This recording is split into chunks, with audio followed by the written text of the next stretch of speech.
Good afternoon, everyone. I'm glad you could make it. It's nice to see some people in person and folks online. So we're going to call the meeting to order. 2:04 p.m. on June 26th. Call to order.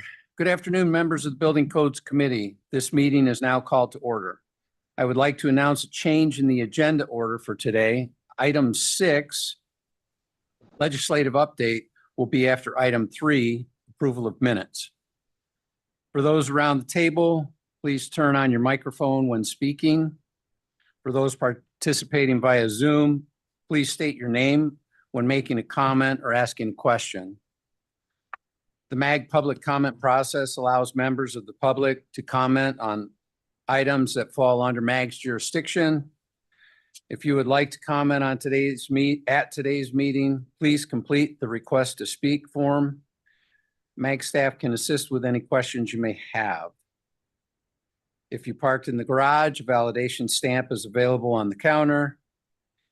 If you purchased a transit ticket to come to the meeting, please see staff for a ticket. Hearing assisted devices are available for MAG staff. We'll now begin the meeting with a roll call of all members.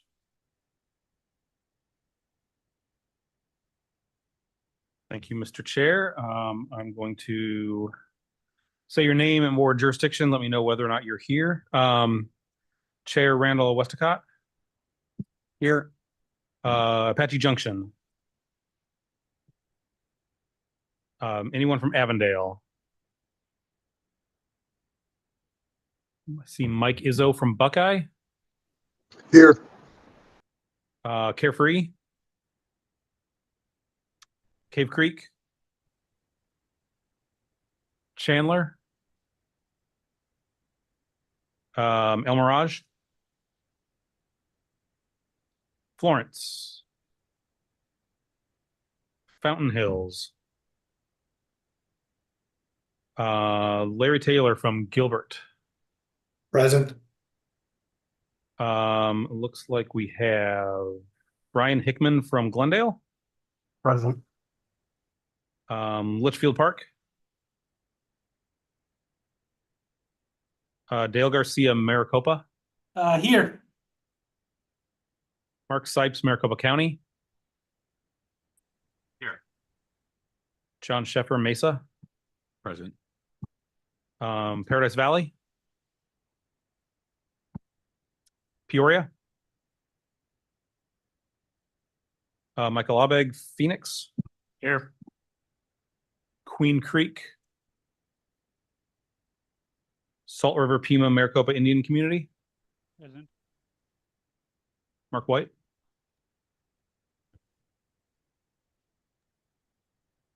Here, Mark. He's muting and unmuting rapidly. Yeah, this is Mark White. I'm here. Yes, thank you. Scottsdale. Carl Montgomery, Surprise. Here. Tempe. John Earhart. John Earhart from Tempe. Yep. Thank you.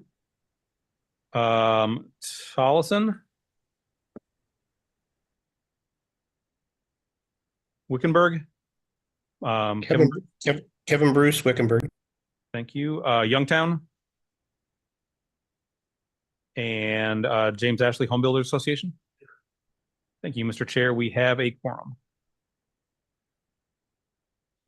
Thank you all for being here. Our next item is called to attendance. This is the opportunity for the public to comment on items that fall under MAG's jurisdiction that are not on the agenda, informational items, or items on the agenda for discussion and not for action. We'll provide 15 minutes for the call to the audience unless the chair requests an exception to this limit, which I don't think I will.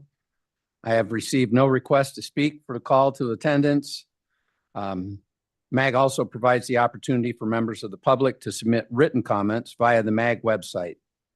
Any comments received 2 hours prior to the meeting have been shared with committee members in the advance of the meeting for consideration and will be included in the formal meeting minutes. Staff, have we received any online written comments for the call to the audience? Thank you, Chair. We have received no written comments for the call to the audience. Okay, with no written calls, are there any in the room? We have received no requested No. comment. Okay. So we'll move on to the approval of the January 17th meeting minutes. Do any members of the committee have questions?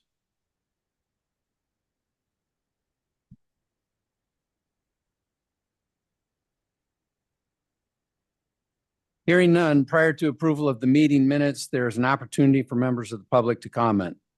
I guess I didn't need to read that. No, this is a different opportunity. Okay. I've received no request for this item. Staff, have we received any online written comments for this item? Thank you, Chair. We have received no online written comments for this agenda item. Is there a motion to approve the agenda item number 3?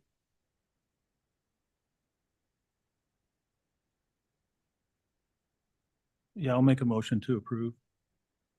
We have a first. Do we have a second? Mark Sipes, second. So we have a first from Carl Montgomery and a second from Mark Sipes. We'll have those participating in the meeting online take part in a voice vote by turning on their cameras and unmuting their audio. We need to see the faces of everyone to participate in the voice vote. For those who cannot or do not want to turn on their cameras, staff will conduct a roll call vote. Staff will only call on those virtual participants who did not turn on their camera.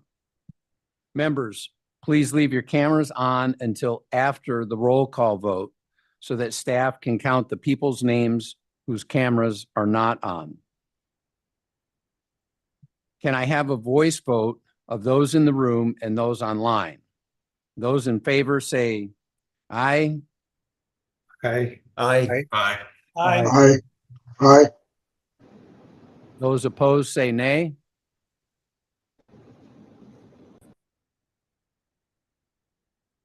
Please leave your cameras on. Staff, can you take a roll call on the members participating virtually who did not turn on their cameras? Kevin Bruce, Wickenburg. I'm trying. Motion passes. Motion passed. Now we're moving on to item number 6 on your agenda. It's the legislative update. This item is on the agenda for information and discussion and will be presented by Nick Ponder, Senior Vice President for Governmental Affairs at Arizona High Ground. Nick? Good afternoon, everybody. Thank you. As indicated, He doesn't need that. yeah, I don't think I need that. As indicated, I'm with High Ground Public Affairs. I do lobbying on behalf of both the League of Arizona Cities and Towns, City of Phoenix, and Paradise Valley for those in the room or online. So I think we're all aware housing legislation, and I can make this as robust or as minimal as you guys want, answer questions on other items maybe I don't bring up here. I was asked specifically to present on House Bill 2721, as well as House Bill 2632. I will bring up a third bill just so that you're aware of it. It didn't ultimately pass, or 2632 also did not pass. But let's start with House Bill 2721. Has to do with middle housing. And generally on a lot of the housing bills, I'm sort of the principal negotiator at the state capitol. Unfortunately, this year legislation, there wasn't and I'm trying to be delicate here, but there wasn't a willingness to negotiate as much on some key items within the proposed housing bills, which put us in a position of maybe some of the technical items not being addressed. So House Bill 2721 was related to middle housing. It was largely duplex, triplex, quadplex, and townhomes. Originally, When the bill was drafted, it incorporated 5 plexes as well. We ended up capping it at 4 plexes or townhomes. The goal when it was initially drafted was basically to say any area that has single family zoning, you can build up to a 5-plex on any lot, as long as you met the setback requirements. There was also some language in the bill that made it sort of unclear how high you could go, because of the way that the legislation was drafted.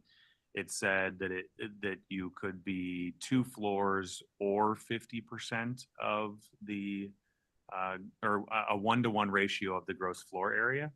The problem with that is the or there. In other words, if you couldn't get 1-to-1 in 2 stories, would you be permitted to go up additional stories? It was very unclear. Anyway, we were able to ultimately negotiate the bill to a point where the plexes were going to be, in order to get this sort of, let's call it by right, or there are conditions. The conditions are that it has to be within a mile of the central business district. And then for any new development of 10 acres or larger, you would have to allow for 20% of that development to be for middle housing options. Now, I'm just the lobbyist. I'm not the technical expert, but what I have been told is that there are some issues with litigation that are precluding plexes from being built, and not necessarily the local government's prohibition. But we also wanted to make sure that you had the supporting infrastructure around that. We provided this language obviously through the intergovernmental relations staff to the individual cities to solicit feedback. I will say up until about a week or 2 before the bill was ultimately voted on, I did not hear any feedback about sub-bullet. If you have the bill in front of you, it's B6. It basically says a municipality can't do any of the following. Item 6 says that we can't require structures to comply with commercial building code or to contain fire sprinklers. My understanding didn't come until, like I said, about a week or 2 before the bill was to be voted on, that quadplexes require sprinklers and commercial building code adherence. We tried at the end to get that language incorporated in. The proponents, the sponsor, and the proponents were unwilling to make that change, at least at the time. What I want to note that's most important, I think, about this bill, or not necessarily most important for us in the sense of timeliness, is that it's not effective until January 1 of 2026. So we have another 18 months until it's actually effective, meaning if we need to make some fixes to the bill in particular with respect to this quadplex issue, or townhomes that are more than 3 units grouped together, with respect to commercial building code and sprinklers, that's something that we can attempt to address next year. But because we were so late in the game in negotiations, it was difficult to bring that element back into the bill. I do know that that I think it was the Fire Chiefs Association attempted to try and get that incorporated into the bill. At that time, the sponsor was unwilling to do so. So we were relegated to what it reads as today. Again, if there's a need to go back and make that change, it's certainly something that we could pursue next year to make the clarification before the legislation is actually effective. We did also incorporate language that made sure that it didn't apply to areas with domestic water improvement districts because of potentially insufficient water supply to areas of higher density. So we excluded those. And just to be clear, and I should have said this at the very beginning, it is limited to cities and towns with a population of 75,000 or more. Now, the way that that is interpreted, there's a definition of population in Title I of Arizona statutes, which basically says it's based on your most recent census, and so decennial census. And so the 2020 census, whoever's at 75,000 is impacted by that today. I believe that, I'm trying to think of the last community, it might be in the MAG district, it might be Buckeye. It's the last community at that population threshold. So I would expect Queen Creek and potentially Maricopa and some other cities to be impacted in the 2030 census period. But again, we have to focus on that census period for how that breaks. So it's 75,000 and above. There is also a definition of building code in subsection 8. It means the construction code adopted by the municipality includes the model building code, commercial code, plumbing and mechanical code, electrical code, etc. So again, if there's any need to modify this definition next legislative session, that is also an option. And then we've defined plexes elsewhere. So happy to take any questions on this, but I think it's important to sort of understand how we got here and some of the constraints that we were under based off of, unfortunately, how negotiations went this year versus prior years. Are there any questions? Thank you, Mr. Chair. So I have two questions regarding this bill. Previous laws that have been passed restricting sprinklers have had grandfather clauses. I'm curious how this bill interacts with those previous laws that have been passed. Does it overrule them? Do they work in concert? Like what's supposed to happen with that? So the prior laws with respect to sprinklers were strictly limited to single family. And single family homes, not plexes in particular, and not anything that applied to the commercial code, as I understand it. So the way that I would read this is that this is for new construction. So let's see here. So for the development of duplexes, triplexes, so any new development that would not have been covered by the grandfathering clause of the sprinklers for single family anyways.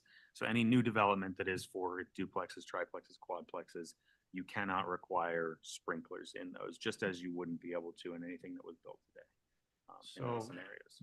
A Phoenix specific example, we have adopted the TARV ordinance. The TARV ordinance requires sprinklers for single family residents when they exceed 5,000 square feet. I believe Paradise Valley had also adopted ordinance prior to the implementation of that first bill, which restricted the jurisdiction from adopting any code or ordinance that would require sprinklers for 1 or 2 family dwellings. However, because it was grandfathered in, we can do that if it meets the thresholds in that ordinance. Okay. I'm curious if that no longer applies, that grandfather clause no longer applies. So would we be able to enforce sprinkler requirements for 1 and 2 family dwellings if they exceed those thresholds in the TARV ordinance that was already adopted prior to that original bill, or does this bill get rid of that? So the way that I would read this is if it's a single family, if it's not a duplex, then you could still adhere to it. If it is for 2 families, which I think is what you mentioned, it applied to 1 or single or 2 family homes or units, then it would be preempted. So if that's something we need to bring in, then let's talk about incorporating it. We'd probably need to look at that just to coordinate, because that kind of segues into my second question, which is the IRC. So the model codes that pretty much every jurisdiction adopts come from the ICC. Yep. Those include the IRC, which is a residential code, and the scope of the IRC is 1 and 2 family dwellings, townhomes, and accessory structures. That's it. There is no model code for anything besides that until you go to the commercial code. This bill goes in between those. So if we cannot adopt and we cannot enforce the commercial code, and there is no model code for us to adopt for the residential code, what does the state expect us to enforce? Are they going to come up with a code that we should then enforce, or So there's, so Something as I try and interpret what you're saying, there's no model for triplexes and fourplexes. There is, it's the commercial code. With Well, this okay, but bill, you can't- now it says we can't enforce. Okay.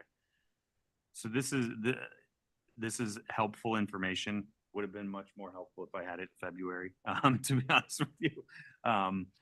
But because what was originally postured to me was that the commercial was 5 or more. What I'm hearing now is it's 3 or more. And so that information is helpful, although late. That's why we got 5 plexes out of it, because I think our initial understanding was that 5 plexes were under the commercial code, so we stripped them out. Now understanding that they're not, it sounds like we have to either bifurcate tri and fourplexes and say, so in other words, B6 says require any structures to comply with the commercial building code or to contain fire sprinklers.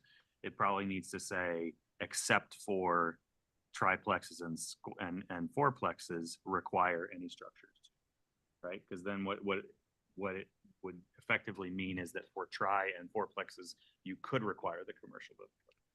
Except for they're introducing definitions that are not necessarily found within the building codes. So townhomes could include triplexes, fourplexes, fiveplexes, sixplexes, on and on and on, because all they have to do is meet the definition of a townhome. This bill is introducing new definitions that aren't coordinated with model codes. And therefore it's creating a huge coordination issue for the jurisdictions to try and figure out what codes can be enforceable under this bill, if any, which right now I don't think any can. The other issue is that the residential code requires sprinklers for townhomes. So perhaps if they're just trying to get out of the sprinkler requirements, we could look at language for that. But right now, the way the bill is written, it does not reflect any current model codes that a jurisdiction could adopt. So townhomes can be rows, right? Row houses, basically. Yep. But they can't be stacked. Right. As soon as you start stacking them after a duplex, now you go into commercial code. This bill doesn't speak to that, so we're left with wondering how we're supposed to deal with that. If I may, you mentioned new definitions. I hear a lot of talk about the commercial code. I don't believe any of us have adopted the commercial code. We've adopted the International Building Code. And so if we're sticking to the letter of the law, there's no code, there's no commercial code, quote unquote, that's adopted. And so we could just apply the building code to these things because none of us are using the commercial code. So I think that probably needs some work also. Good point on we can have a lot of townhomes together, but we just can't stack. Okay. Helpful information. Anything else? Any other questions? Are there any questions from online folks?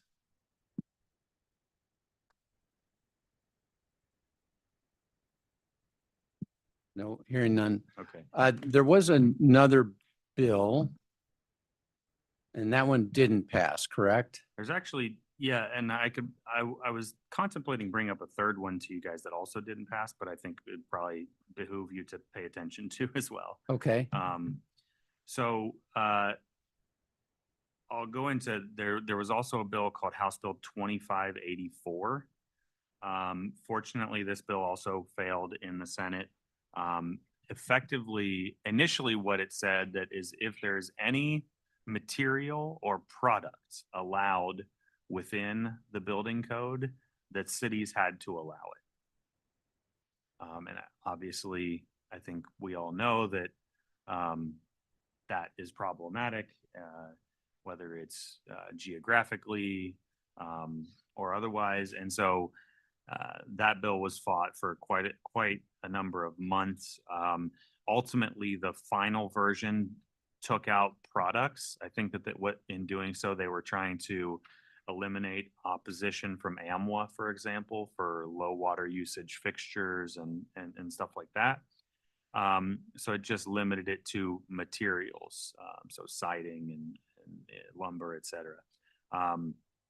Ultimately, it did fail, but I could certainly see it being pursued in a future year. So just something to keep your eye on there. Mr. Albeg. So as I was looking, so we worked through ILSI in Mhm. City of Phoenix. So as we were working on the language of this, one of the things that makes this bill confusing is it says a national model code. Jurisdiction has no ability to know all of the different national codes that could be adopted, and Right. therefore what is applicable and not. And so we were proposing that the building code already proposes a method for consideration of any building material so long as it meets the equivalent of what has been adopted. So there's already a way built in to consider all of these materials. And if this bill were written in a way that could reflect that, I mean, I know it didn't pass, but I'm sure, yeah, it's not the last time we'll see efforts like this. Yeah, I think in a proactive manner, and I know that we wouldn't likely propose anything like this on our own, but in a proactive manner, we should contemplate what that legislation would look like from a drafting standpoint. Should legislation come back in the future so that we could consider how to react to it. Mr. Chair, I have a comment. This is Larry. Mr. Taylor. Yes, so as I understood it, this really was more targeting zoning. They were trying to, it didn't affect the building code as much as it affected zoning, like was already mentioned. You know, most materials can be approved through a proper process through the building code, but I think the bigger issue has to do with zoning codes and what is allowed and not allowed in certain areas. And so I think that's what it was targeting. So, as drafted, there's no reference to zoning at all in this bill. Specifically, it says a municipality may not adopt or enforce any code or ordinance, standard, stipulation, or other legal requirement that does any of the following, and that is prohibit or limit the installation of a building material in the construction, renovation, et cetera. If the building material is approved for construction by the municipality's building code and meets the conditions specified. Oh, this is the amended version. I'm sorry. I should have gone back to the original version. But I think you just mentioned that as long as it's with the bit within the building code, we looked at this as being, and we looked at it being a zoning issue. Our zoning folks were looking at this saying, because we do have certain criteria, you know, for tile roofs, for, you know, no wood fences, those types of things. And I think that may affect the zoning more than it would affect the building code, but that doesn't mean it wouldn't potentially affect the building code. But I think the way we looked at it and the verbiage that we saw, we didn't think it was a big issue from our standpoint, from a building perspective. Was there originally a part B? Because I remember that bill and we had looked at that zoning as well, but the part A was the building code and then the part B was the zoning, and it basically just got rid of zoning regulations. The original version of the bill is a very short bill. The original version, as it was dropped, or as it passed the House, I should say, basically said any product or material that you had to allow any product or material that was approved for use by a national code, a national model code that applies to construction, renovation, maintenance, or alteration.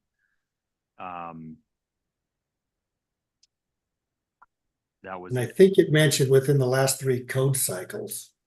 And so that was one concern for us, because they're trying to the building codes are phasing out certain products for, like in the AC industry, certain products that may be harmful to the environment. Yeah, again, the as passed the House version did not reference any year any recency to the national model That's code. good. It said, any national code that was approved for use by any national code. So we did work to make some changes to it. Great. I think those changes ultimately still didn't meet the needs that we were looking for. So Thank that you. was one that we ultimately were able to defeat. And then, any other questions on that one? No, I'm good. And then the last one was House Bill 2632, which, typically agency continuations have been pretty Oh, benign to get through. There are certain legislators who have taken a different look at these,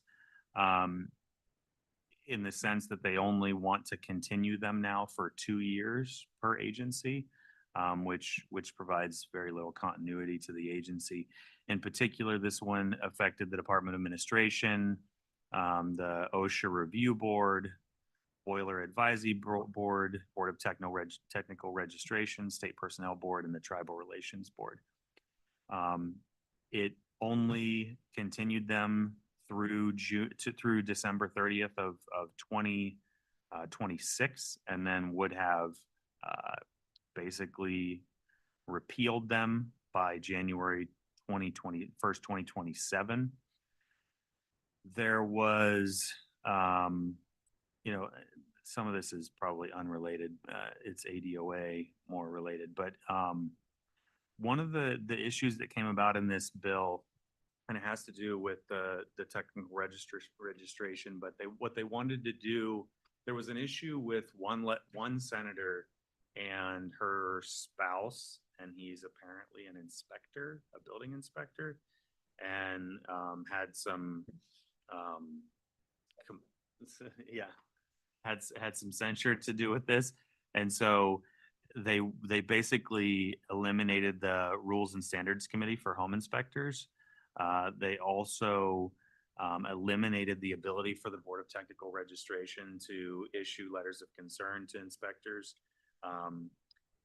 if there was insufficient evidence to support disciplinary action. I think that their argument was that this particular individual was being targeted because of who the senator is and her positions on things. I obviously don't believe that to be the case, but in the spirit of all politics is local, there's nothing more local than in your house. And so I think that that the spouse was encouraging some of this stuff. Ultimately, the bill failed to pass, and so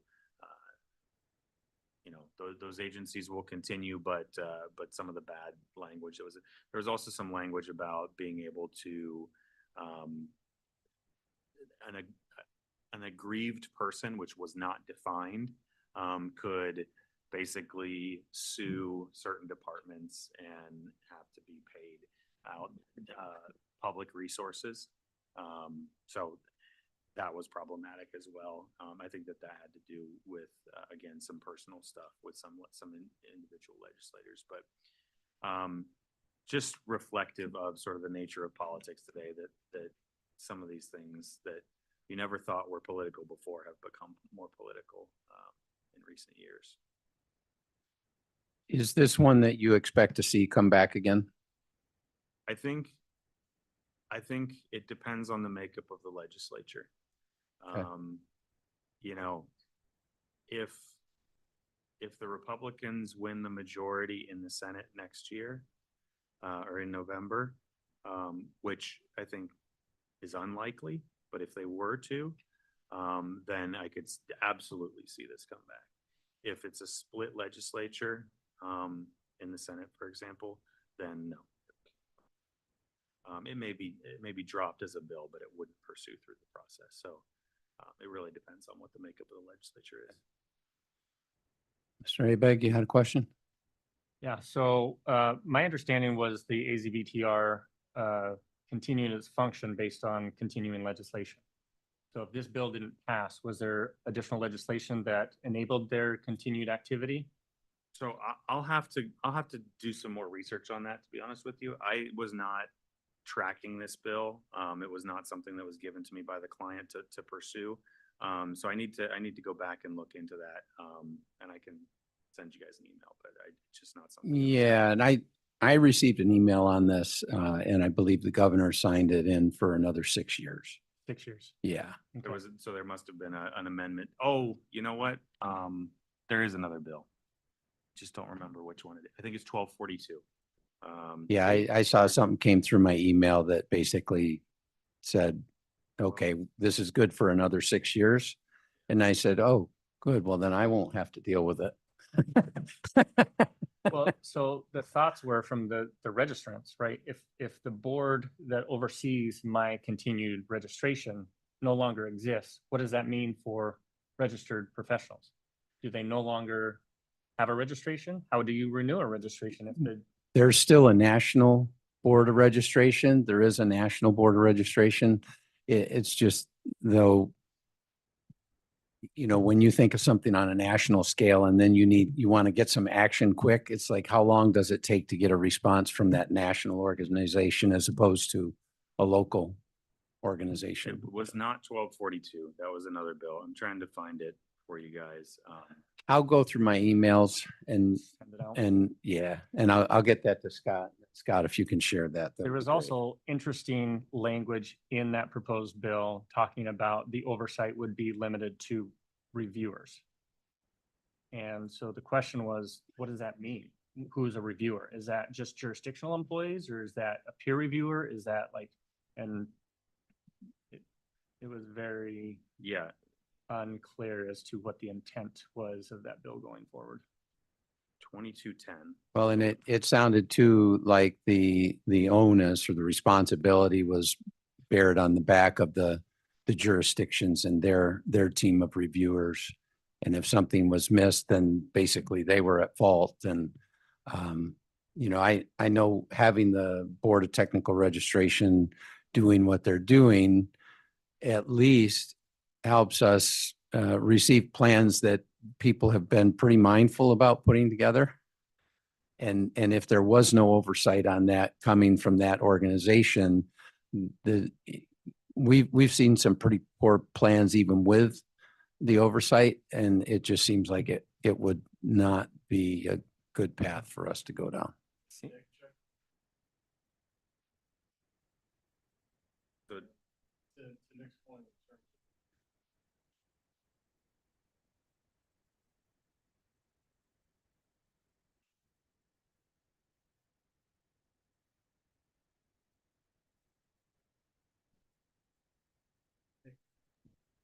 Online is in the dark with whoever's speaking.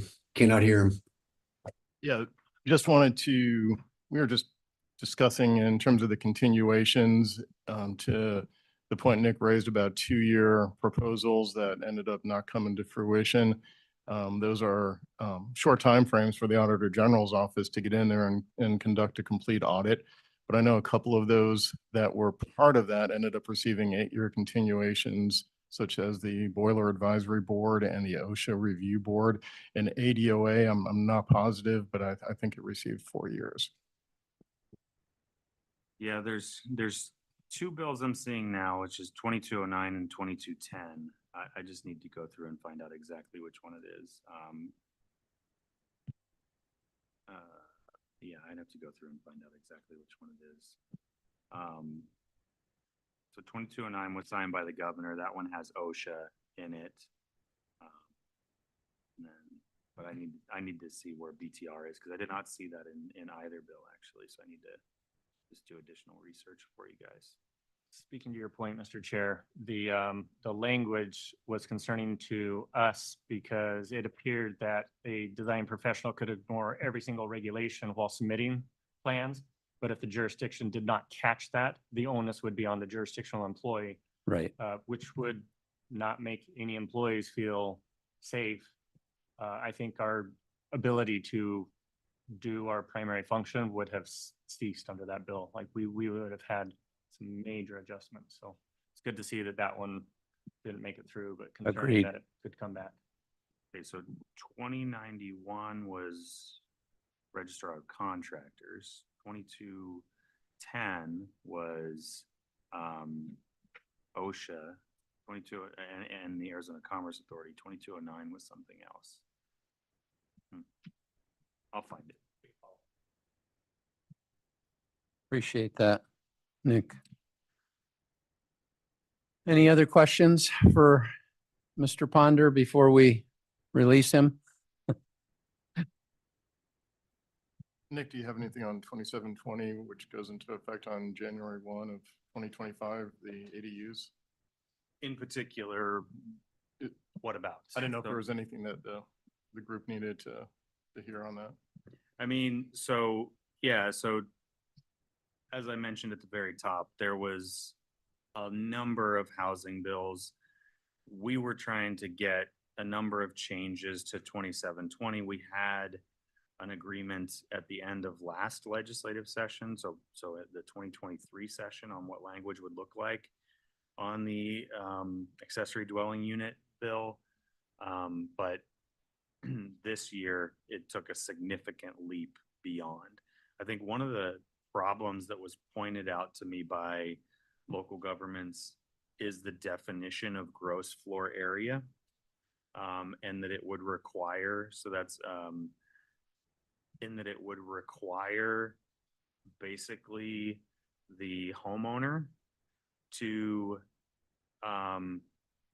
provide drawings of what the interior habitable area is of that dwelling. Typically, and as I understand it, City of Phoenix indicated to me, typically what they'll do is they'll just take the sort of the aerial dimensions of the dwelling and figure out what the gross floor area is from that.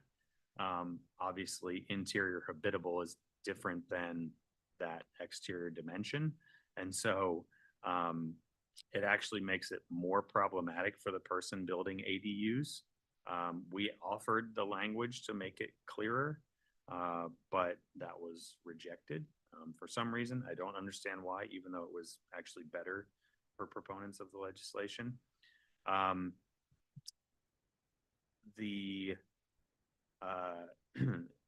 trying to think of sort of the relativity to this committee here. Yeah, the way that the bill was originally drafted, it actually allowed an unlimited number of accessory dwelling units on any single family lot, so long as any unit beyond the first unit was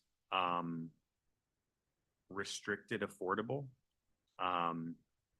All that basically meant is that it had to be offered to somebody at a certain income level, but it didn't need to meet the standards of what that income level can pay.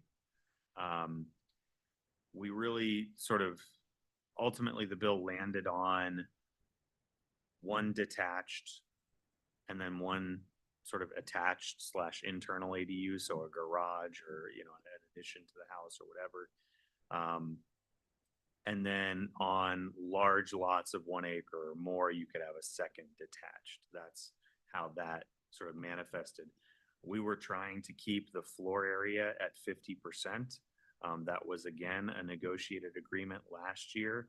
Unfortunately, the proponents were unwilling to negotiate on that. And from a perspective of the governor's office, they saw sort of ADU legislation as low-hanging fruit. And so anything that got to their desk was going to be signed, even if it wasn't workable for us, because it's seen as something that, you know, hey, we should have ADU legislation. The information, the details didn't so much matter. Really, it was the politics of signing a bill. So we tried to get it down to the 50% floor area. One of the bigger bones of contention was the kitchens and whether or not we should be able to require a kitchen in an accessory dwelling unit. If you look nationally at some of sort of the model legislation, whether it's AARP or ALEC or any of these entities, they all suggest that a dwelling unit requires a place for cooking and meal prep. They didn't want to include that language for the longest time. Ultimately, we were able to require a kitchen. I think the way that they had originally drafted the language on requiring a kitchen. After it was amended basically to our, based off of what they said was our request. They based it off of codes for accessory dwelling units. And our response to them is, well, there's no code that specifically refers, as I was told it, that specifically refers to accessory dwelling units. It's just what dwelling units are under a building code. And so we had them fix that. And effectively, they just took out the language that said we cannot require a kitchen. So we are able to require kitchens now. But yeah, a lot of issues with this one. Unfortunately, not a whole lot of willingness to fix the language. Happy to take any questions on that It's coming. one too. We Mr. might want to Robbing. put that as a future agenda item, just to discuss how different jurisdictions are dealing with the ADUs. And, you know, most of it's a zoning issue, but there are factors relating to building code, especially we're getting a lot of requests for pre-manufactured or pre-built units that just are plug and play. And so that might be a good topic for future discussion or coordination. Yeah, and actually, Chairman, the spirit in which I brought it up was just due to the enactment day coming up on January 1st and just bringing that up putting that on the table. And that was Jan 1 of 20. 2025 for the ADUs. Middle housing, as Nick pointed out, is January 1, 2026. And did that ADU one also have a population restriction on it as well, Yeah, so the population threshold on that one is also 75,000. Again, as of 2020? 2020, so Okay. 75,000 as of 2020. Now, one of the provisions in this bill that I think everybody needs to be keenly aware of, and I've talked to the league about this. The league is working on a model ordinance for this bill, as well as the adaptive reuse bill. But subsection F of this bill says, if a municipality fails to adopt regulations as required by this section on or before January 1 of 2025, accessory dwelling units shall be allowed on all lots or parcels zoned for residential use in a municipality without limits. So it doesn't even say if you are able, and I tried to get this language removed. For whatever reason, they were unwilling to do so. Our request was, if you fail to adopt it by 1/1 of 25, then the statute governs effectively. This doesn't say if you adopt it on January 2nd of 2025, then it reverts back to whatever your ordinance is. This basically says, if you don't adopt something by 1/1 of 25, you have no right to adopt anything after that. And you can just build ADUs without limits. So I've made the league very aware of this. I tried to make the governor's office aware of this when there was discussion about whether or not to sign the bill. Ultimately, it was politics more than policy. So, And frankly, that's the reason why a lot of people voted for it. It was politics more than policy. yeah, so Randy Westacott,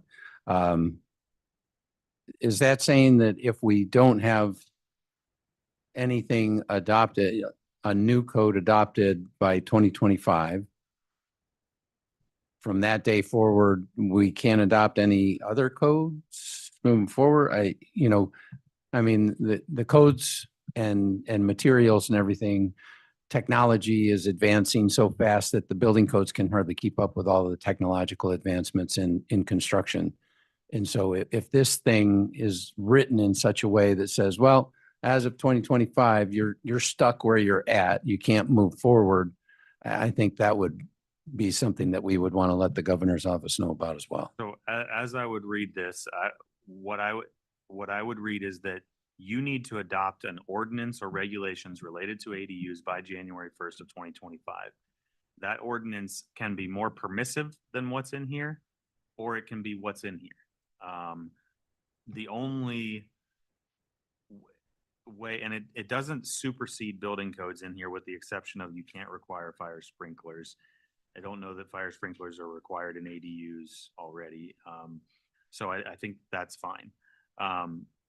So if a future building code were adopted by the city, I would not read this to say that that building code is preempted by this language.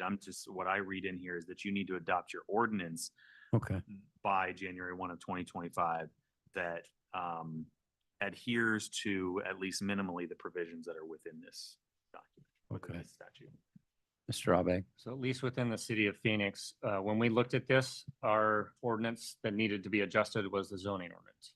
And so we have worked on a zoning ordinance. Now staff will go back and look at the bill and see how it coordinates and adjusts as needed. But when we looked at the building code already allows for ADUs. It was the zoning code that restricted that. And so we just continue to use the building code for accessory structures, even if those structures are accessory dwelling units.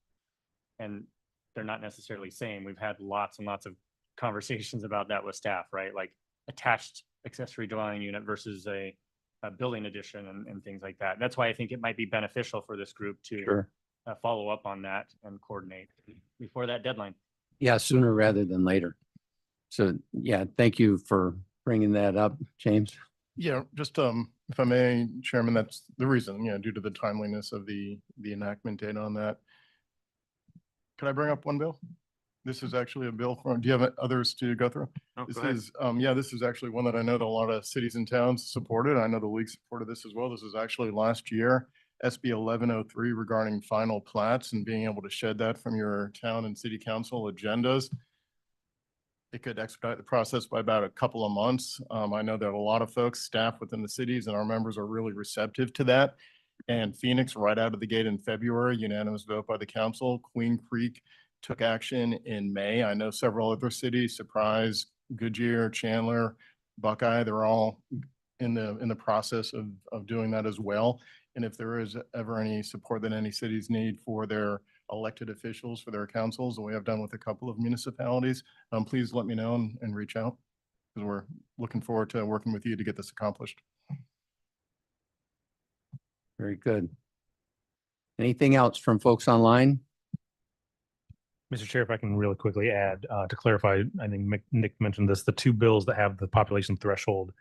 It looks like in the MAG region, at least, Buckeye is included in those. They're 91,000 as of 2020.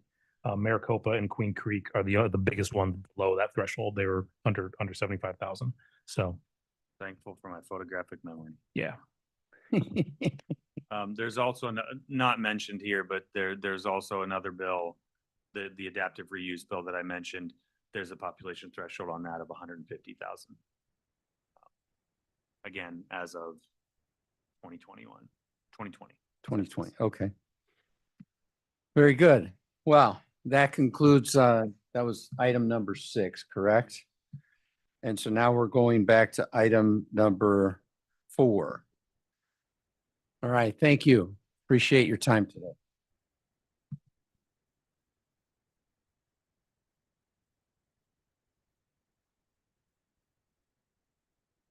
Okay, so this item is on the agenda for information and discussion and will be presented by Leslie Ethan, who is the Sustainability Manager for the City of Tucson and Project Coordinator for the Resilient Southwest Building Code Collaborative. Thank you, Leslie. Let me wait on that one. Hold on. Can we hear you, Leslie? Yep. Can you hear me?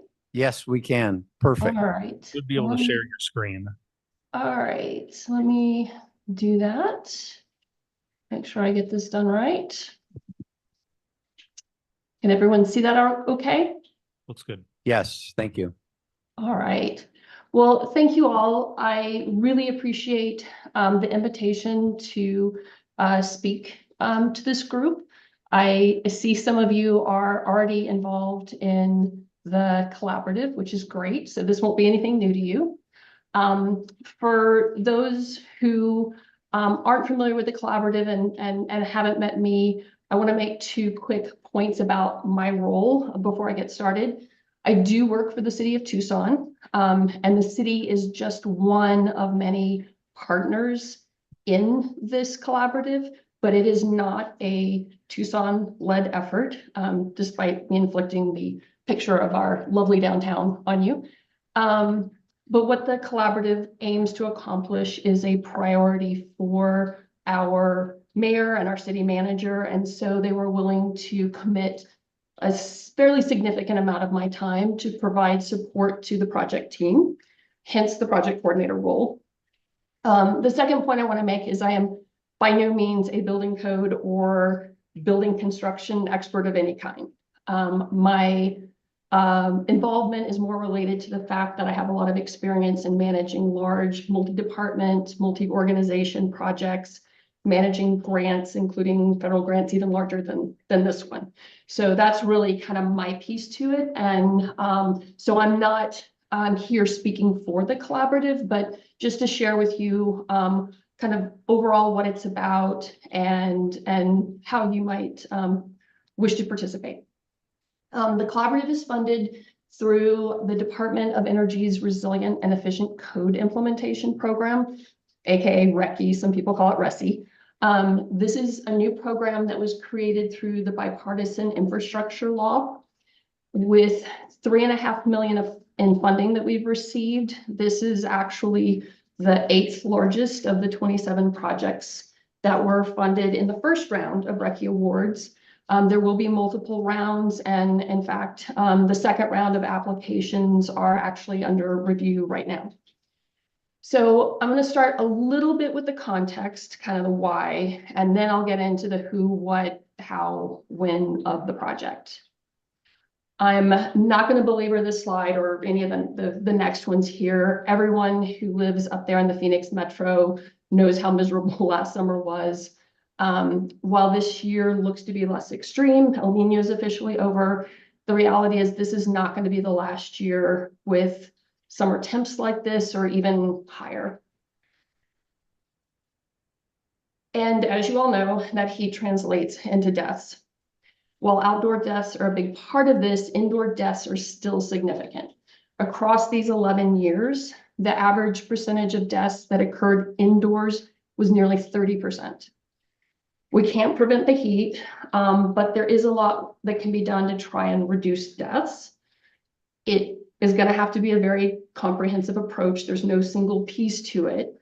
In response to what happened last summer, the governor ordered the development of an extreme heat preparedness plan, and the recommendations fell into 4 categories. Not surprisingly, emergency response, cooling center networks, data and knowledge, and the 4th one was safe, affordable housing. So that being such a priority is part of the driver for doing things like we're trying to accomplish with the collaborative. I mentioned this is a DOE grant, and clearly energy is their main priority. It's in the name, but water is an equally important issue for the collaborative. Here in our region, energy and water are inextricably linked. The Colorado supplies water and energy to millions of people. And, you know, we, the cities, towns, counties, have been really good at sharing best practices with each other. But the situation on the Colorado, because I wanted to show this because it makes the point, because we're all part of this really interdependent and constrained system, it's requiring that we not just look for increasingly innovative approaches, but also lean more towards collective action. You saw some of that in dealing with, the shortage sharing agreement and some of the ways communities kind of work together to help deal with the reduction in water availability through the reservoirs. And for me, the collaborative is another opportunity to showcase that ability in our region to find those kinds of shared solutions. And then finally, water is also a factor in how we deal with heat. Communities often start with green infrastructure as the most cost-effective way to deal with heat, but it takes water and can't be our only choice. So we also need to look for ways the constructed part of the built environment, the gray infrastructure, can play a role in reducing heat impacts. And this is from a recent presentation by ASU researchers. In fact, it was, I think, just 2 weeks ago. One aspect of their work is looking at the cooling impacts of different types of shade. And here they're comparing throughout the day the relative impact of lightweight shade structures. So things like umbrellas, pergolas, shade sails, canopies, that's the purple bar. Natural shade, so different kinds of trees, the green bar. And then what they call urban form. Building overhangs, courtyards, breezeways, that's the gray bar. And you'll notice that the building features were actually seen to have a bigger cooling effect than even natural shade. And they don't require water. So this is a really nice illustration that buildings do have a clear role to play, even with respect to outdoor heat mitigation. And, you know, what we're trying to accomplish, the things we're trying to address here with the collaborative, this isn't new thinking. The role of buildings and how that they can address extreme heat, urban heat island, overall resilience, water conservation, even equity has been a growing topic of interest and work over the past several years. And these are just some examples. And it's this kind of work that the collaborative hopes to leverage, not reinvent the wheel, but leverage what's already happening to develop resources, but ones that are focused specifically on the needs and issues of our region. And then final piece on the context, I mentioned collective action earlier. This is an article from the Arizona Republic last August. And I highlight this one quote because I feel it's relevant to why the collaborative. And for me, the point here really comes down to consistency of approach. As a home rule state, developers are already challenged by inconsistencies between codes, especially with neighboring jurisdictions. So not only are we trying to develop tools that reflect the input of a wide range of communities and why we're trying to be so broad in that collaborative piece, but we feel like the more we can align our approaches, the easier implementation will be for our building industry. And then the last piece of why the collaborative is, in the end, this project is about getting us collectively more and better tools and resources than what any of us could individually accomplish on our own. So here's kind of the who. And when I refer to the original collaborative here, these are the partners that submitted letters of commitment along with the grant application. We want to expand who's involved in the collaborative to include as many communities and partners as we can. Since we already have the grant funding, joining the collaborative doesn't require anything more than being involved in whatever fashion suits an organization's circumstances. And at the very end of the presentation, I'll come back to ways in which communities can participate if you wish to. The 11 communities listed here and any others that want to join us are the drivers behind the collaborative. The tools and the resources that are being created are for us. So our role is to guide their development. And part of my role as the project coordinator is to make sure that that jurisdictional perspective is incorporated into this every step of the way. Because we, as the jurisdictions that kind of came up with this idea, we don't have the expertise and capacity to do the work ourselves. So we asked several technical organizations to undertake the work on our behalf. And that's what the grant funding is actually for. None of it's coming to the cities. It's all going to pay these organizations to provide us the tools and resources that we've asked for. 4 of these are what I call our anchor organizations. These are the ones here in bold. The New Buildings Institute, NBI, has been around for over a quarter century. It's a nonprofit organization that works with governments, utilities, manufacturers, building professionals, community-based organizations, and their focus is really around practical and scalable approaches to improving energy efficiency in the built environment. NBI also has extensive experience managing grants and agreed to be the applicant and hence the grant manager on behalf of the collaborative. So they technically are the project manager for this. And then I'm just helping, because these are national organizations, make sure that the jurisdictions are engaged appropriately, our stakeholders are identified and engaged, and kind of be that local connection for them. You all know ICC. They're a key code development and training partner in this. The Institute for Energy Solutions at the University of Arizona focuses on practical innovation in building materials, practices, technologies. And then finally, LISC Phoenix, they're about one of 40 regional offices of LISC National, is a community development organization that focuses on affordable housing, economic development, healthy communities, and they really have tremendous community relationships in the region, as well as experience with very inclusive and effective community engagement. Other technical partners here, workforce development entities, community-based organizations will all play a supporting role to those anchor organizations. And then finally, Department of Energy's Pacific Northwest National Laboratory, technically not part of the collaborative, but as part of the grant, will provide technical assistance to the project. So we're really hoping to get from them detailed analysis around cost and feasibility and other things related to the codes and resources. So what are we going to do? I'm not going to spend a ton of time here because these deliverables are still somewhat conceptual, and they're actually going to be developed through extensive input engagement, which I'll get into on the next slide. But the primary deliverable will be what we're referring to as a regional resilience code.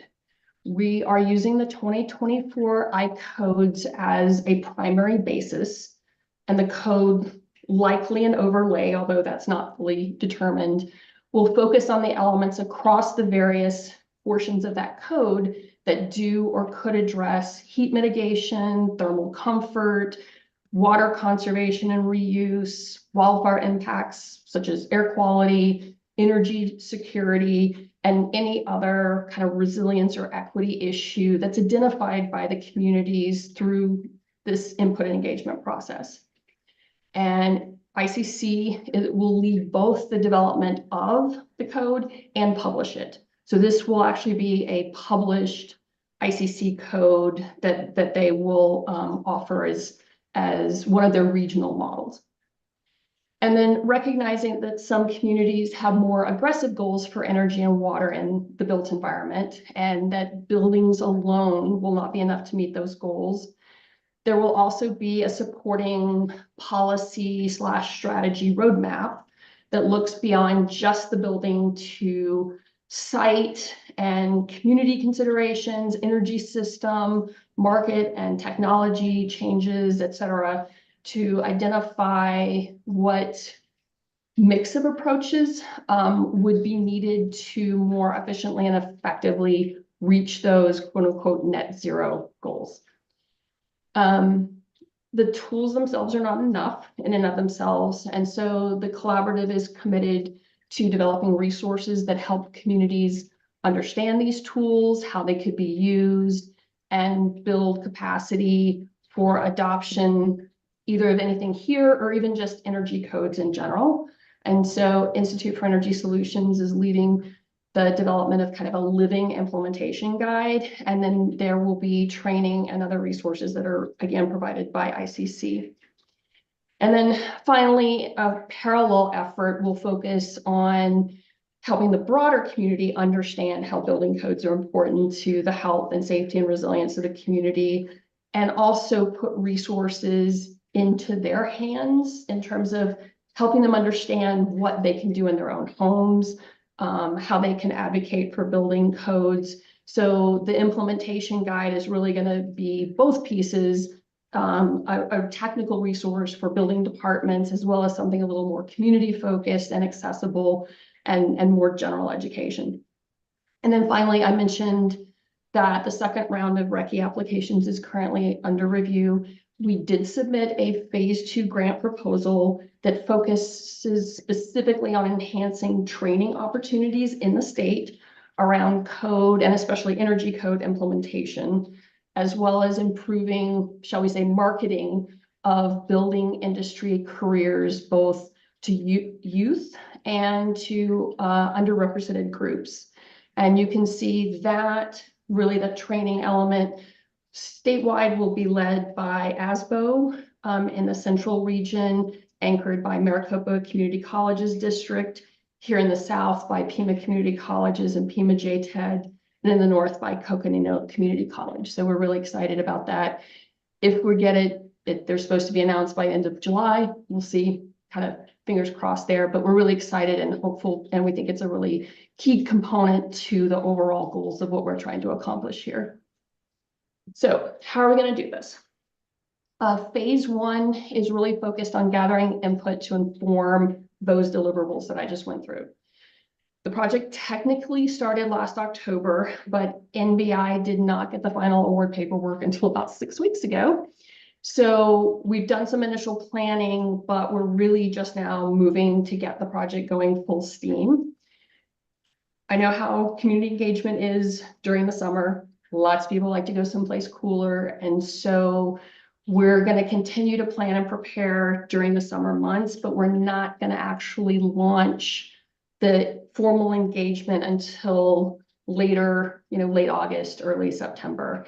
And that initial engagement is going to consist of surveys of building departments, interviews with industry representatives, for the general public, community engagement events. And we will also be establishing technical advisory groups that provide a mechanism for direct engagement of key stakeholders. And then based on that input, the deliverables themselves will be developed in phase two, the code, the roadmap, the implementation resources, and that will continue with community and stakeholder engagement. And then in the final phase, the tools and resources will be launched. So made public, published, etc. The education sessions will be provided for the community and stakeholders about the tools and resources, and training and certification opportunities will be made available to building departments. So, and this is my last slide. How can communities participate? I mentioned we're going to do surveys. Those are probably going to come out August timeframe of this year. We're going to send them to every building department in Arizona and New Mexico that adopts and implements building codes.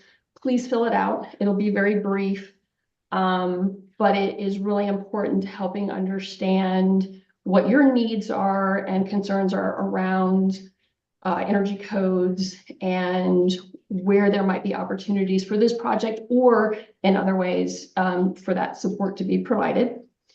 You can participate by sitting in on the advisory committee meetings if you just want to hear the technical discussion behind this and learn from that. You're welcome to review the products as they're developed. We invite communities to be part of the actual steering committee for the project, or you could be involved just in specific working groups if there's a particular element of this project that's of interest to you. You can engage your local community with whether it's your official code board or commission, or your stakeholders, your broader public, passing along the opportunities for engagement, information on the education sessions, sharing the tools and resources. And then finally, you can use all of this. One of the things that was really important to us is not requiring adoption of anything. So no one, not even the city of Tucson, not any of the committed partners said we're going to adopt anything particular here. It's more about working together to create tools that we can use each in our own way as appropriate. But you could, once it's developed, look at incorporating this overlay through your own local code adoption process. The roadmap itself, even if you don't have net zero water and energy goals, there may be pieces in there that you want to use to inform a general or comprehensive plan update. The implementation resources we hope will be really valuable and could be used in various different ways to help you kind of assess where you're at and what you might need and help provide resources for adoption of energy codes or a new energy code, compliance with energy codes. And then the implementation guide, like I said, it's intended to be both a technical and more of a general resource so that you can share as a way to educate, your staff, the community, other stakeholders. So I am going to leave it with this. We will have an official project website up in the next couple months. In the meantime, the city put kind of a placeholder website in place on our city climate action site.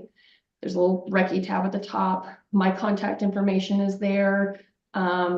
More information about the project as well. There's a little brief form if you're interested in participating or even just following along. You can either fill out the form or just email me directly and say, hey, just put me on the interested parties list. Let me know about these upcoming opportunities and you can participate however however works for you. So with that, I'm going to stop sharing and I'm happy to answer any questions you may have. Thank you, Leslie. Does anyone have any questions for Leslie at this time?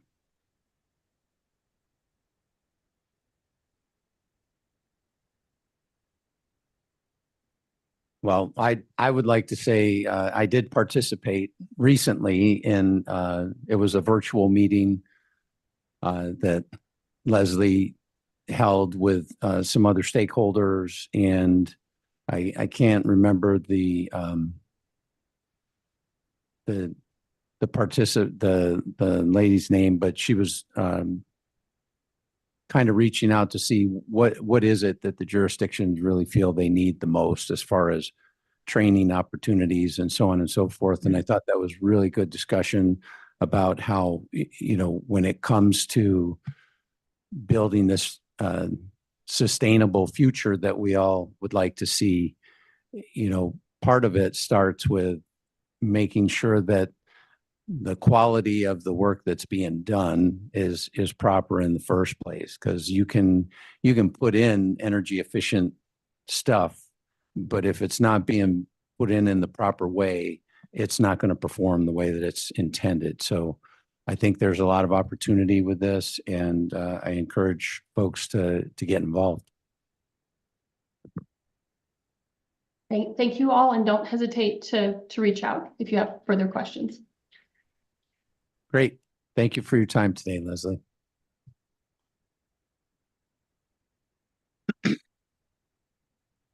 So the next item on the agenda is for information and discussion, and will be presented by Paulette McGee from the ResNet program.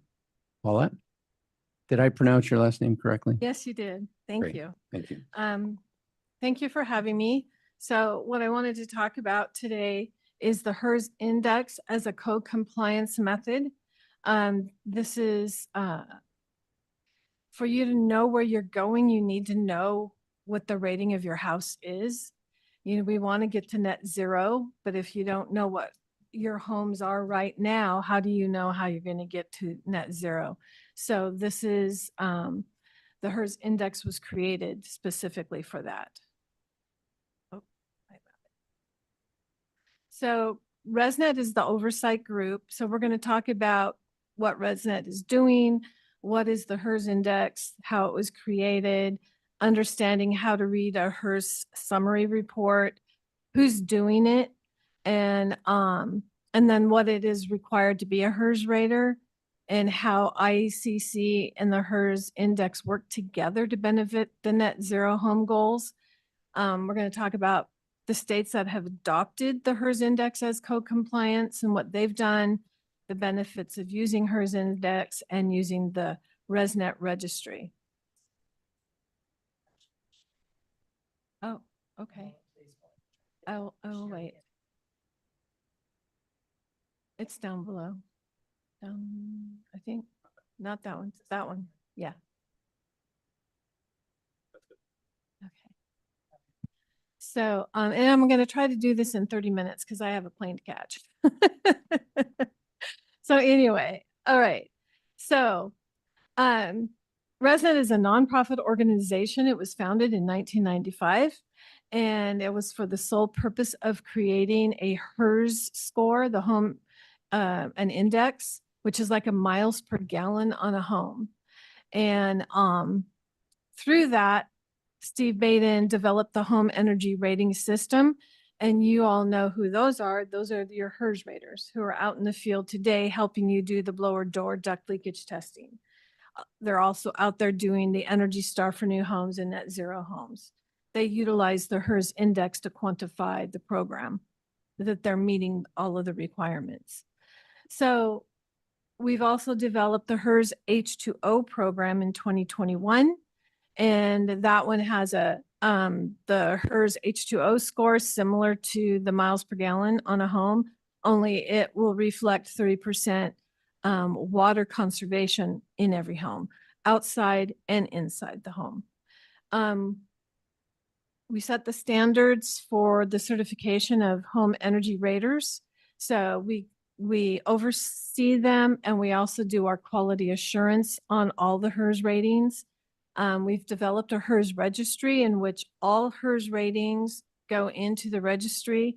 So all you have to do is type in the address and it pulls up your final HERS reports, your duct leakage testing results, and what your HERS score is. And the EPA and DOE, they've approved ResNet to be an HCO, a home certification organization for Energy Star Zero Energy Ready Homes WaterSense. We also confirmed the 45L reporting to the IRS for the new homes tax credits that are in place. And then it also confirms utility rebate programs across the nation. So, and this is the timeline of things being developed since 1995 to 2023.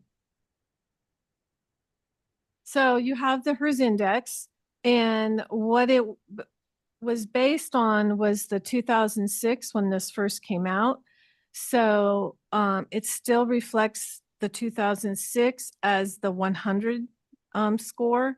And then as codes have improved, that score goes down. So every time there's a 10%, decrease in energy usage, then it drops down 10 points. So, and the whole point is to get down to the net zero. And what's nice about this is everyone understands what miles per gallon on a car is. You would think they'd really want to know what their energy usage in their home that they're buying is going to be. And so ResNet, ANSI, and the ICC developed the standard of the HERS index. So you can read the 301 that was developed in 2019, and it defines the standards for the HERS index. So the basic concept of energy rating is you take a standard home and you input all of its variables and it has a score.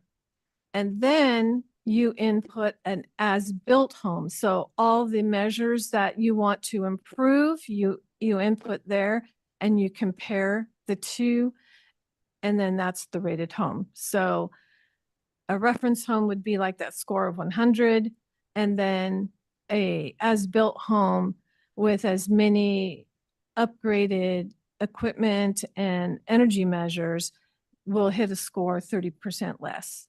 So as a score of 70. And this is how you read a report. This is a certificate. Maybe some of you have seen this. You've required them to be turned in as part of your final exams because you have your duct leakage testing results. You have all of the energy measures that were installed. You also have the your estimated energy usage. It also tells you over in the corner that this met Energy Star 3.1. It also met version 3. It also met, this is from Nevada, the 2018 codes. So it gives you a lot of detailed information, including who the rater is, the rating company, and the rating provider. And for every HERS rating that takes place, there's a QA on it. So there's a QA process that to maintain the quality of our inspectors in the field, make sure that they're doing it correctly. So this is another, this one is for the ERI, which Arizona has an ERI score. Anyway, this tells you what the ERI score is and that it meets it when the house gets its final. And it also reflects your carbon reduction. So you get your energy savings and your carbon reduction. So, and then this one is basically the same. So now who's doing the HERS ratings right now? So if you look at the United States, Arizona is doing 73% of all your homes right now are doing the HERS index. So, but when you look at it, that's only 30,000 homes, right? 454. So I believe you had over 58,000 permits in the state of Arizona.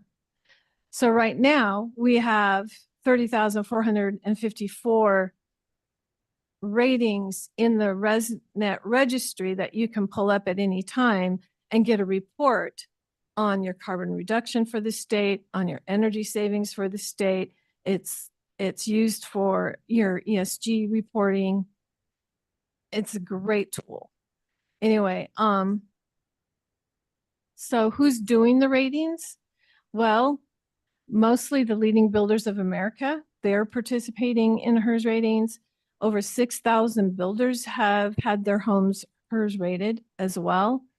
And so 145 of the top 400 US builders did ratings last year. And all of their data is put into the ResNet registry. So your companies here in Arizona, you have all of these listed here. I'm going to assume you've all know them or have run into them. Not all of them, but okay. Not all of them, but certainly we're familiar with a number of names up there. Okay, great. So anyway, so we have a great workforce here in Arizona, and but our goal also is to grow the workforce and to create, more opportunities to build the workforce in the HERS industry. So now in Arizona, we took your 30,454 HERS ratings and your average HERS score was 51. That is great. You had, over 21,000 homes hit that score. So HERS scores between 50 down to 26 was almost 9,000. And then HERS scores between 25 and 1, you had 160. And then equal to HERS 0, there's your zero net energy homes, 150. So like I was saying, you have a total of permits in 2023 of 58,335. So, but we're only reflecting 30,454. You're missing over 27,000 homes. Now, if you're utilizing the ERI method or the UA method, you can still get a HERS score on that, and it can still be uploaded to track your energy savings and your carbon reduction data. But currently that's not in there. Question on that. So I'm sure there's federal monies tied to this somewhere by a community reporting, their overall PERS or whatever. So if one were to want to take advantage of the UA or the ERI scores that we have, how would that come about? You would have the builders ask for a HERS index score when they're done with their project. So in other words, they can use their ERI scores, run it through the compliance documentation. It's a software.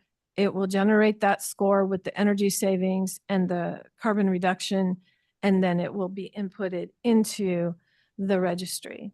And by doing that, there'll be QA done on those homes. Right now, we have HERS raters who no longer participate with ResNet because they found it was cheaper not to have oversight or to pay fees or to recertify. And they are out there doing a lot of this work, and we're getting a lot of reports of it not being done correctly. And there's no oversight on it. And so we feel that a lot of building officials are assuming that if it's a HERS rater, ResNet is overseeing all of this, but that's not what's happening. And there's no QA requirement in the IECC. It references the ERI under the 301, but not any of the QA that goes with it. So our goal is to try to encourage states to adopt the HERS index as a code compliance option, just like the ERI is a code compliance option, and performance is a compliance option, UA is a compliance option, prescriptive is a compliance option. But by utilizing that option, a jurisdiction can always require that report as part of the final.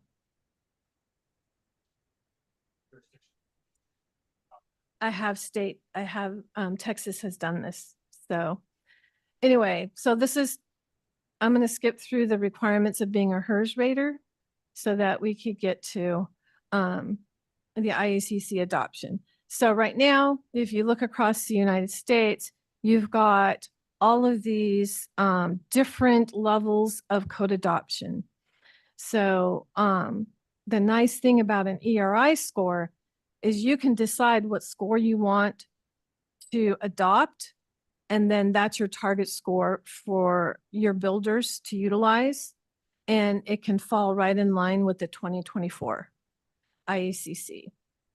So what the builders like about this is they can see this transition and look at their new costs to meet the next target ahead of time, instead of it going, back every 3 years and not knowing, like the 2024, we just now got the red lines and they're going to have to be implementing shortly.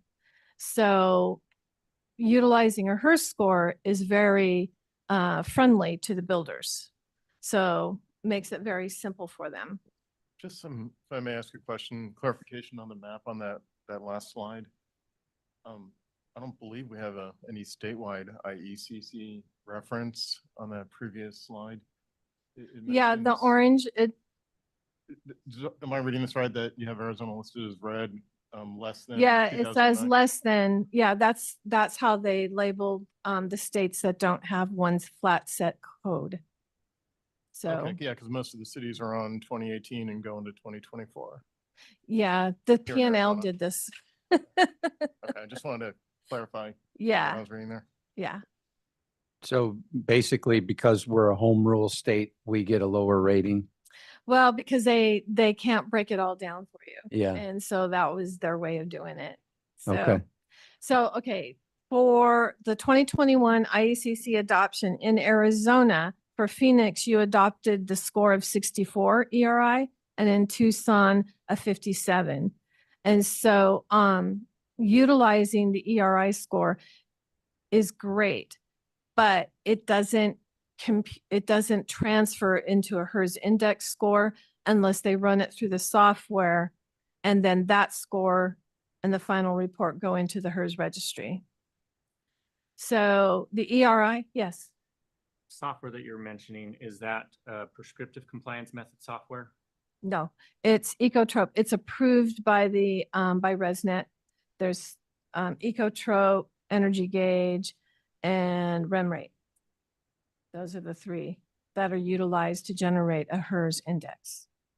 So how does it compare to, because the standard code adoption has 3 different compliance methods, right? You've got your ASHRAE, your performance, and then your prescriptive. Right. They don't do prescriptive, but they do UA, they do performance, they do ERI, and they also do the HERS index. But they don't upload the ERI up into the registry.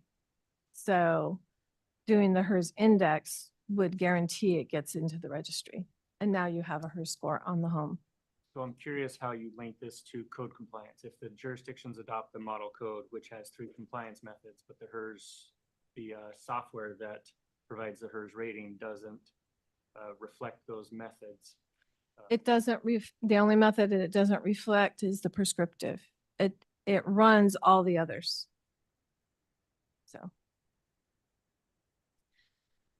So the ERI has been around since the 2015, and it's a reference standard that they utilize is the standard 301.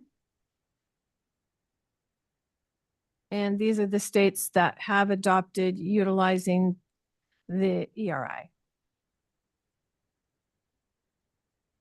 The problem is if it's just the ERI that's being used, just like I mentioned before, there's no third-party oversight or QA. And it's not utilized for MLS, for energy efficient mortgages. It doesn't go into the HERS registry. So you're not able to track the energy savings or the HERS H2O if you're doing that program, or the carbon reduction savings.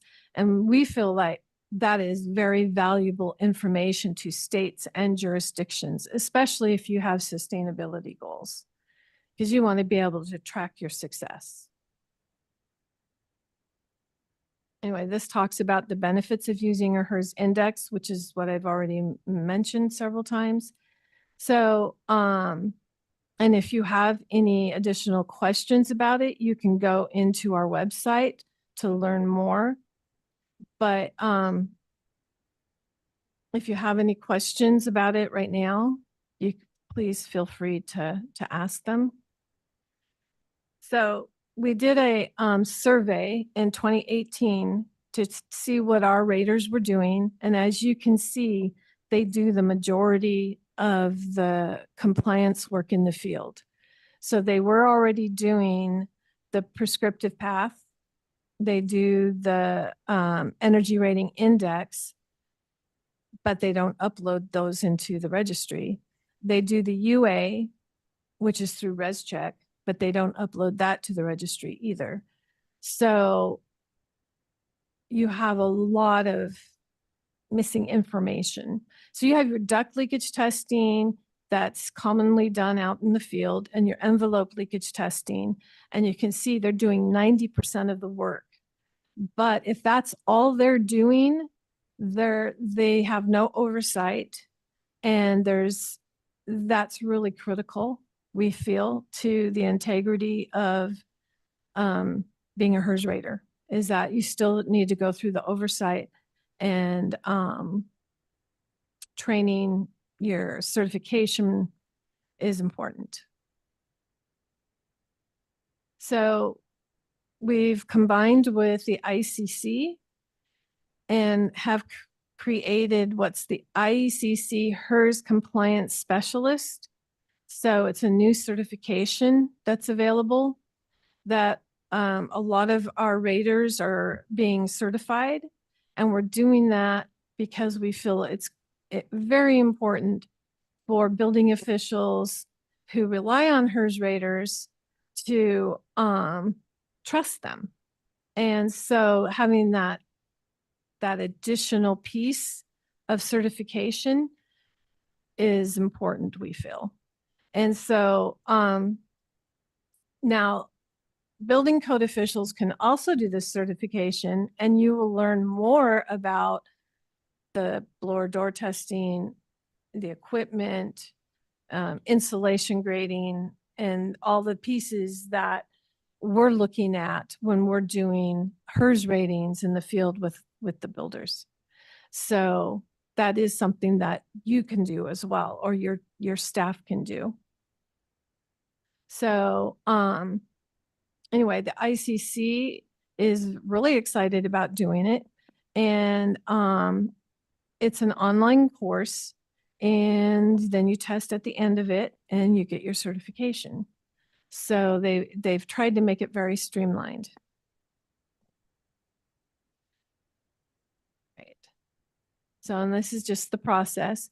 And the other reason they did it as well is because they feel that by doing this certification, more UA, more ERI, would get inputted into the HERS registry.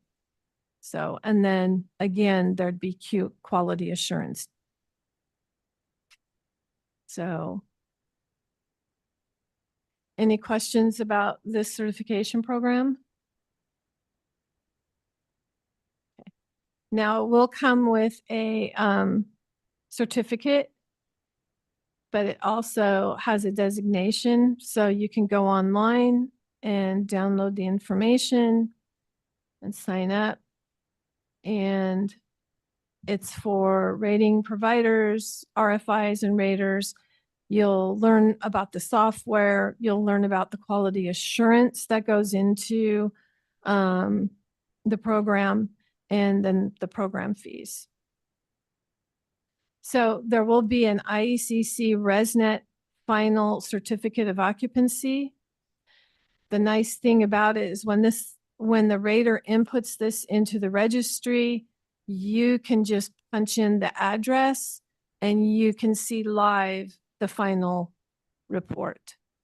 So you don't have to wait a few days for a rater to finally get it to you. It will be live on the registry.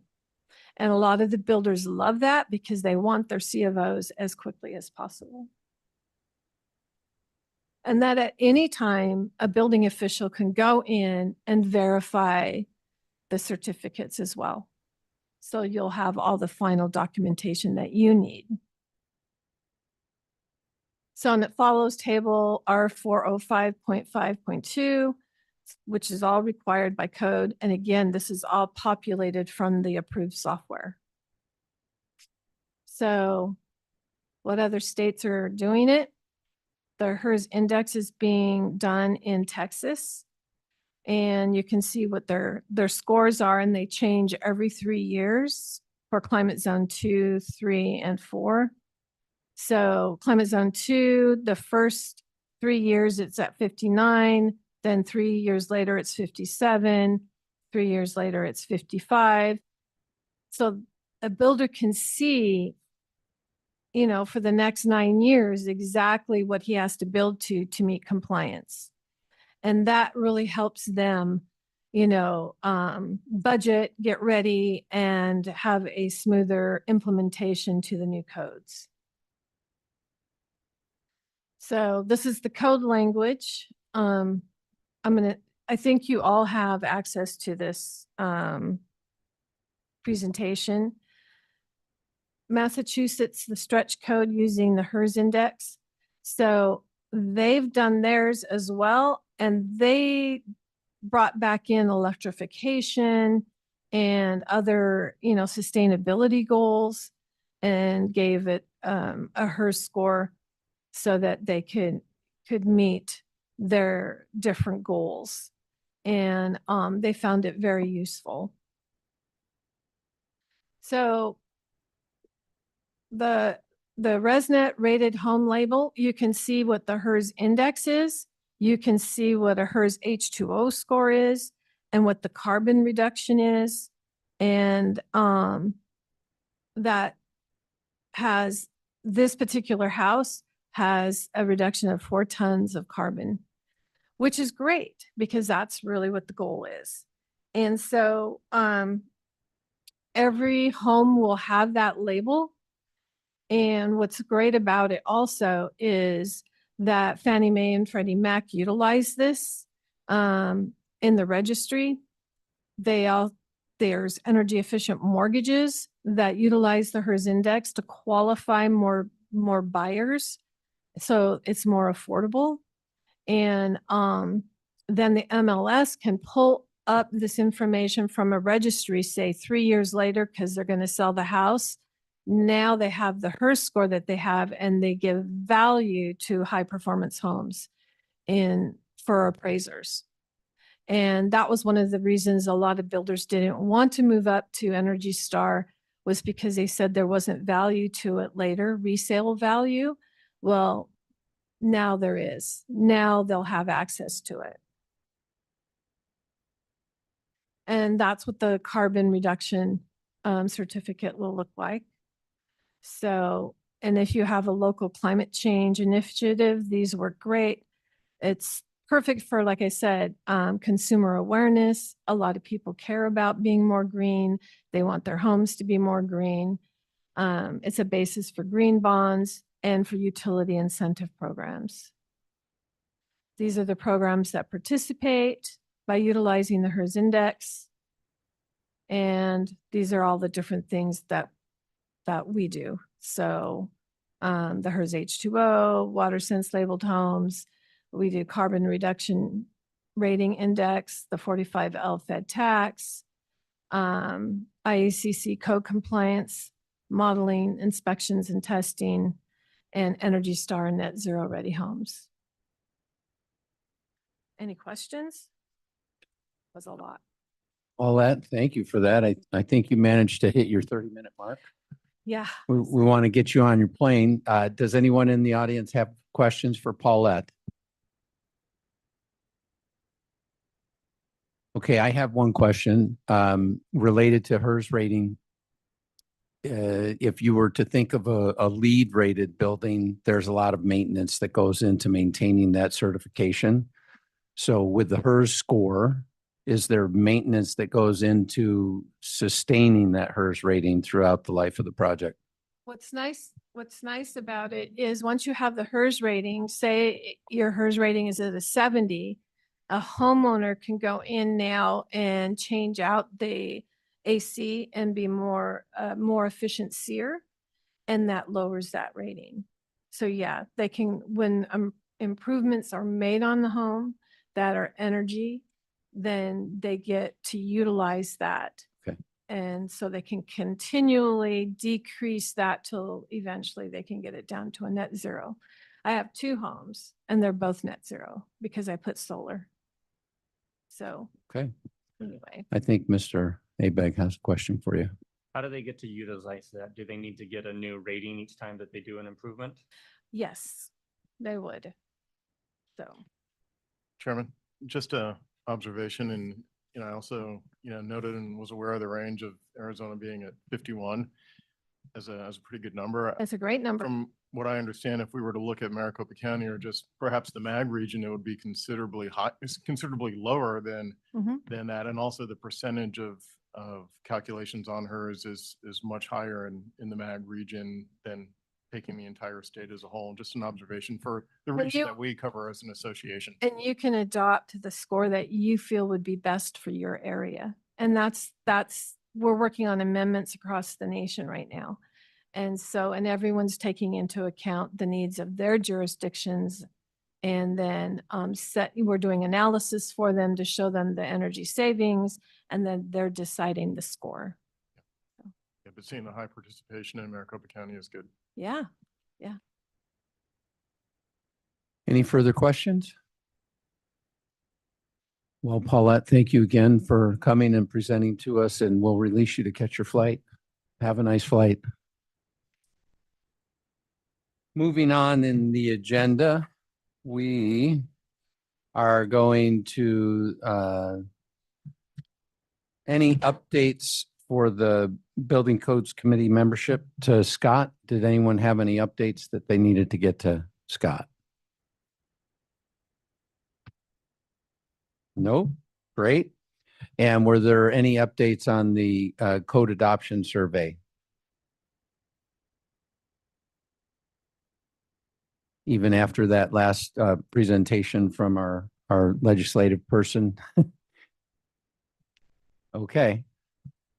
January 1, 2025. Make sure the ordinance is in place. Are there any requests from membership for any items for future agenda? And I think, Mr. Abag, you gave us one that would be a good one where we could continue to talk about that particular bill that's going to take effect and how that'll impact us and what we might be able to do to mitigate its impact. Our ombudsman office has put together a website and some information about how the city of Phoenix is dealing with ADUs. I don't know if that would be helpful to have them do a presentation, but they might be amiable.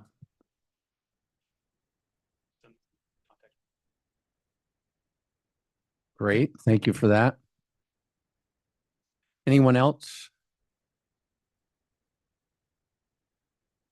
Okay. Are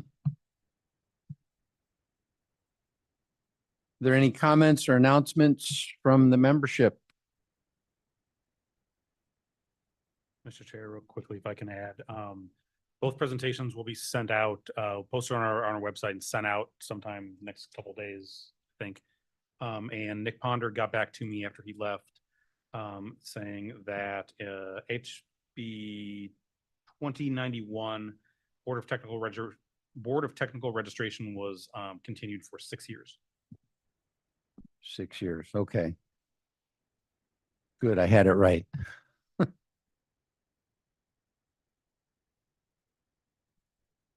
All right, then hearing no other comments.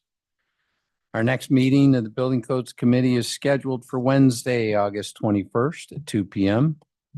With no further business today.